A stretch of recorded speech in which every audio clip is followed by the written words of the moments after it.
श्री ओम करणी, श्री ओम करणी, श्री ओम करणी, श्री ओम करणी। नमस्कार। देखिए, राव शेखा जेल में बंद है। सांसारिक दृष्टिकोण से उसके लिए यह घोर विपत्ति का क्षण है और वह खुद भी यही अनुभव कर रहा है। लेकिन आपको बताया गया कि इष्ट का, प्रभु का, भगवान का हमारे लिए हर विधान कल्याणकारी होता है। तो अब आप देखिए, इसके लिए कल्याणकारी हो रहा है। क्या हो रहा है राव शेखा को पता नहीं है और उसका अव्यभिचारिणी भक्ति योग सिद्ध हो रहा है। वह इस समय जिस योग साधन में लगा हुआ है अनजान में, वह है अव्यभिचारिणी भक्ति योग। यह अव्यभिचारिणी भक्ति योग क्या होता है और इसको सिद्ध करने के लिए कैसे साधन आवश्यक हैं, इसके लिए हमें श्रीमद् भगवत गीता अध्याय 13 श्लोक 10 पढ़ना होगा। क्या कहता है यह श्लोक? मयि चानन्य योगेन भक्तिर्व्यभिचारिणी विविक्त देश सेवित्वम अरतिर्जन संसदी। अव्यभिचारिणी भक्ति, इस योग से संपन्न होने के लिए, इसको सिद्ध करने के लिए मयि चानन्य यह होना चाहिए। मयि चानन्य यानी मैं ही हूं, इसके अलावा, मेरे अलावा अनन्य अन्य कोई है ही नहीं। एक ही इष्ट, एक ही प्रभु, एक ही मां, उसके अलावा कोई दूसरा है ही नहीं। सृष्टि में, ब्रह्मांड में कहीं भी कोई दूसरा नहीं है। मयि चानन्य, ऐसी भक्ति को अव्यभिचारिणी भक्ति कहा गया है। तो राव शेखा इस समय सगत भाईसा, सगत भाईसा, सगत भाईसा पुकार रहा है। तो उसकी यह अव्यभिचारिणी भक्ति सिद्ध हो गई और इस अव्यभिचारिणी भक्ति को सिद्ध करने के लिए जो साधन चाहिए वो उसको उपलब्ध हो गए। वो उसको बिना किसी के उपलब्ध कराने के प्रयास किए ही, न उसने प्रयास किया न किसी और ने प्रयास किया। ये इष्ट का प्रयास है जो उसको वो साधन मिल गया। क्या कहते हैं प्रभु इसी श्लोक की दूसरी लाइन में? विविक्त देश सेवित्वम अरतिर्जन संसदी। दो बातें होनी चाहिए इस भक्ति योग, अव्यभिचारिणी भक्ति योग को सिद्ध करने के लिए। दो बातें होनी चाहिए।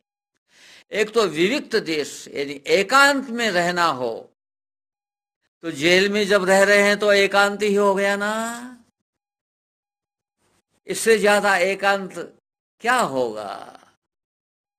तो विविक्त देश सेवित्वम, एकांत स्थान, ये सिद्ध हो गया। अरतिर्जन संसदी। दूसरी बात भगवान ने कहा है कि भाई, दूसरी बात यह है कि जन समुदाय में रुचि नहीं। बताइए इस समय शेखा को कौन सा जन समुदाय याद आ रहा है? केवल सगत भाईसा, सगत भाईसा, इसके अलावा कुछ याद नहीं आ रहा है। तो इस प्रकार से शेखा का अव्यभिचारिणी भक्ति योग सिद्ध हो रहा है। वह गीता का नाम भी नहीं जानता, उसने नाम सुना भी नहीं होगा कि कोई श्रीमद् भगवत गीता है क्या, उसमें कोई श्लोक भी है क्या।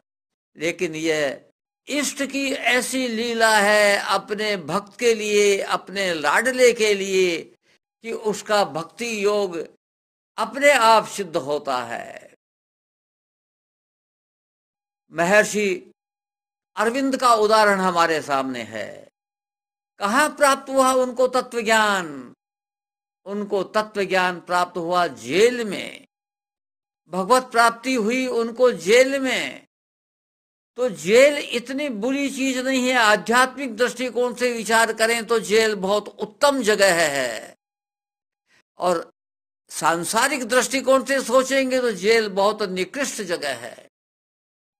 एक दूसरी ओर मैं आपका ध्यान ले जाना चाहता हूं। देखिए, भगवान कृष्ण का जन्म कहाँ हुआ? तो जेल, भगवान कृष्ण ने जन्म लेकर के जेल को अत्यंत पवित्र बना दिया। कह दिया कि इससे बढ़िया जगह कोई हो ही नहीं सकती। वसुदेव देवकी जेल में पड़े हुए हैं कितने वर्षों से। क्या हो रहा है भाई? इतना भयंकर कष्ट, जेल का कष्ट? नहीं भाई नहीं। ये वसुदेव देवकी पिछले जन्म से ही तप करते आए हैं। सुतपा पति था, वृष्णि पत्नी थी। इन्होंने पूर्व जन्म में घोर तपस्या की और यह वरदान मांगा प्रभु से कि आप जैसा पुत्र हमारे हो। तो भाई ये जेल में पड़े, इनके कौन से पाप थे? क्या वसुदेव देव की पापात्मा है क्या? क्या ये पापी थे? इन्होंने घोर पाप किए हुए थे क्या? नहीं, ये तो तप के आदी थे। और प्रभु ये जानते थे कि वहां पर इनकी अव्यभिचारिणी भक्ति और सिद्ध हो जाएगी और प्रगाढ़ हो जाएगी। इसलिए वसुदेव देवकी को जेल में पटकना भी प्रभु की लीला है और उनके लिए कल्याणकारी है। वसुदेव देवकी के लिए यह कल्याणकारी है कि इतने वर्षों तक, जब तक 8वां पुत्र शादी के पश्चात पैदा नहीं हो गया, तब तक वो जेल में रहे। क्यों रहे जेल में? क्योंकि प्रभु को उनसे भक्ति करवानी थी, अव्यभिचारिणी भक्ति करवानी थी, इसलिए वो जेल में ही पड़े रहे। तो इस प्रकार से आप देखिए कि राव शेखा का तो भाग्योदय हुआ है। अब तक वो नरक में गोते खा रहा था, गंदे गंदे काम कर रहा था, गंदा पैसा इकट्ठा कर रहा था। लूट खसोट का पैसा बड़ा गंदा होता है। गंदा पैसा इकट्ठा कर रहा था और पूरे गंदगी में ही पड़ा हुआ था। अब उसका भाग्योदय हुआ तो वह जेल में गया और उसकी अव्यभिचारिणी भक्ति सिद्ध होने लग गई। शेखा निर्मल हो गया।